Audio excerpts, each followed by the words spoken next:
বলেন যদি পারো এক গ্লাস পানি দিয়াও আরেকজনকে ইফতার করাও। সুবহানাল্লাহ বলবেন না? আচ্ছা, এর চাইতে সহজ আমল আর কিছু আছে?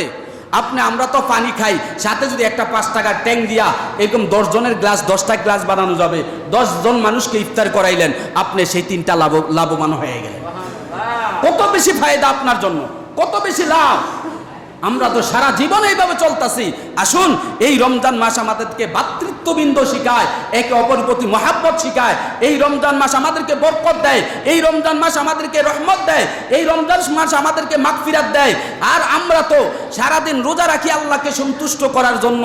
সন্ধ্যাবেলা যখন হয়ে যায়, ইফতারির সময় যখন হয়ে যায়, দেখা যায় এমন কিছু মানুষ আছে সারাদিন তো রোজা রাখে না, ইফতারির সময় এক বল নয়া ইফতারি বয়। বাজারে হাটে গাড়ে আছে না নাই? এই রমজান মাসে আপনাদের হারি সত্তার 14 গ্রামের বাজারের মধ্যে পর্দা বেশি হবে। পর্দা কি হইব? বেশি হবে। মহিলারা পর্দা করতো না, হোটেলের পর্দা শুরু হয়ে যাবে। হোটেলের মধ্যে কি হইব? আরে বোঝেন নাই মনে হয়। হোটেলের মধ্যে কি হয় বেশি? রমজান মাসে পর্দা টানাইয়া দেয় যেন কেউ না দেখে। তাহলে মহিলারা পর্দা করতো না, হোটেলে কি করব? পুরুষরা পর্দা করবো, পর্দার ভিতরে খাইবো। হেরার পর্দা ছাড়তো না। এবার বিভিন্ন জায়গায় আছে না নাই? ও ভাইয়েরা, এই একটা মাস দিছে আল্লাহ তাআলা আমাকে আপনাকে জাহান্নাম থেকে বাঁচার জন্য। এই একটা মাস দিচ্ছে একে অপরকে ভালোবাসার জন্য, একে অপরকে মহাব্বত করার জন্য, আল্লাহ তাআলার নৈকট্য লাভ করার জন্য। আল্লাহ তাআলা আমাদেরকে এই রমজান মাস দিছে কবরবাসীর নাজাতের জন্য। আমাদেরকে ইফতারির সময় এক বল ভোট, এক বল পেঁয়াজু, এক বল আলু চপ, বিভিন্ন দুরিন্দা লইয়া বইয়া এবার যে খাওন যে শুরু করছে, মাগরিবের নামাজ গেছে কই, তারাবির সময় হয়ে গেছে এগুলা খাইতে আছে না নাই? আমরা বাজারে মাঝে মাঝে দেখি তো, বাজারে গেলে এমন কিছু মানুষ জিজ্ঞাসা যদি করি ভাই চলেন না নামাজটা, কই হুজুর যা নাইতাছি। মানে হ্যাঁ রোজা না, এটা বুঝতে পারছি, খাওয়ার নমুনায় বোঝা গেছে। আছে না নাই? আল্লাহ রসুল বলেন তোমরা যদি পারো একটা খেজুর খাইয়া ইফতার করো, একটা খেজুর দিয়া ইফতার করো। খেজুর দিয়া রোজাটা ভাঙ্গা সুন্নাহ। রাসূল সাল্লাল্লাহু আলাইহি ওয়াসাল্লাম খেজুর খাইতেন, কষ্ট করেও খেজুর যোগাইতেন। কেন? বর্তমান বিজ্ঞান গবেষণা করে দেখেছে সারাদিন মানুষ যখন রোজা রাখে, সারাদিন রোজা রাখার পরে মানুষ তার শরীরের মধ্যে পানি না পড়ার কারণে প্রোটিন এবং ভিটামিন তাদের শরীর থেকে নির্গত হয়ে যায়, দুর্বল হয়ে যায়। প্রোটিনটাও কমে যায়, ভিটামিনটাও কমে যায়।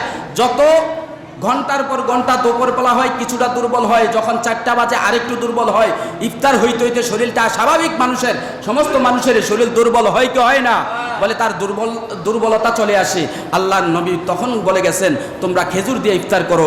বর্তমান বিজ্ঞান গবেষণা করে দেখেছে যখন মানুষ একটা খেজুর দিয়ে ইফতারি করে, সারাদিন যেই দুর্বলতার কারণে ভিটামিন প্রোটিন দুটোটা কমে গেছে, একটা খেজুরে একটা মানুষের জন্য একদিনের প্রোটিন এবং ভিটামিন ভরপুর করে দেয়। সুবহানাল্লাহ।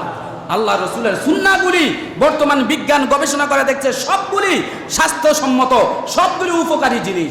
এই জন্য আমাদের ভোটমুড়ি এগুলা কোথায় থেকে আবিষ্কার বাংলাদেশে হয়েছে জানি না। এই ভোটমুড়ি খাইয়া বরং আরো মানুষের গ্যাস্ট্রিক বেশি জন্মাইতেছে। মানুষ দিনের দিন গ্যাস্ট্রো লিভার দেখা দিচ্ছে। মানুষের বিভিন্ন এই গ্যাস্ট্রিকে পেট জ্বালা পড়া শুরু করছে। এইভাবে তার স্বাস্থ্য আরো ক্ষতির দিকে যাচ্ছে। রাসূল সাল্লাল্লাহু আলাইহি ওয়াসাল্লাম বলেন যদি বাচ্চাকে স্বাস্থ্যবান বানাইতে চাও তাহলে তোমরা বাজারে এই ঔষধ বড়ি খাওয়াও না। আল্লাহ রসুল বলেন শশা আর তোমরা খাজুর বাচ্চাকে খাওয়াও।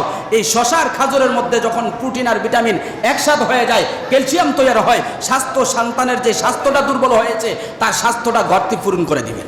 আল্লাহ রসুল শশার খাজুর খাওয়াইতেন। এই জন্য রাসূল সাল্লাল্লাহু আলাইহি ওয়াসাল্লাম সবগুলা সুন্নাহ স্বাস্থ্যসম্মত। এই জন্য আসুন এই রমজান মাস আমাদের আত্মশুদ্ধির মাস। এই রমজান মাস জোরে বলেন কি করানো? ইফতারি করানো। আল্লাহর নবী বলেন কেউ যদি ইফতারি করায় সাথে সাথে তার 3টা ফায়দা, 3টা লাভ। কয়টা লাভ? জোরে বলেন কয়টা লাভ? 3টা লাভ। 1 নম্বরে যেই ব্যক্তি ইফতার করাবে আল্লাহর নবী বলেন তাকে জাহান্নাম থেকে বাঁচাইয়া দিবেন। 2 নম্বরে তার জীবনের সমস্ত গুনাহগুলি মাফ করে দিবেন।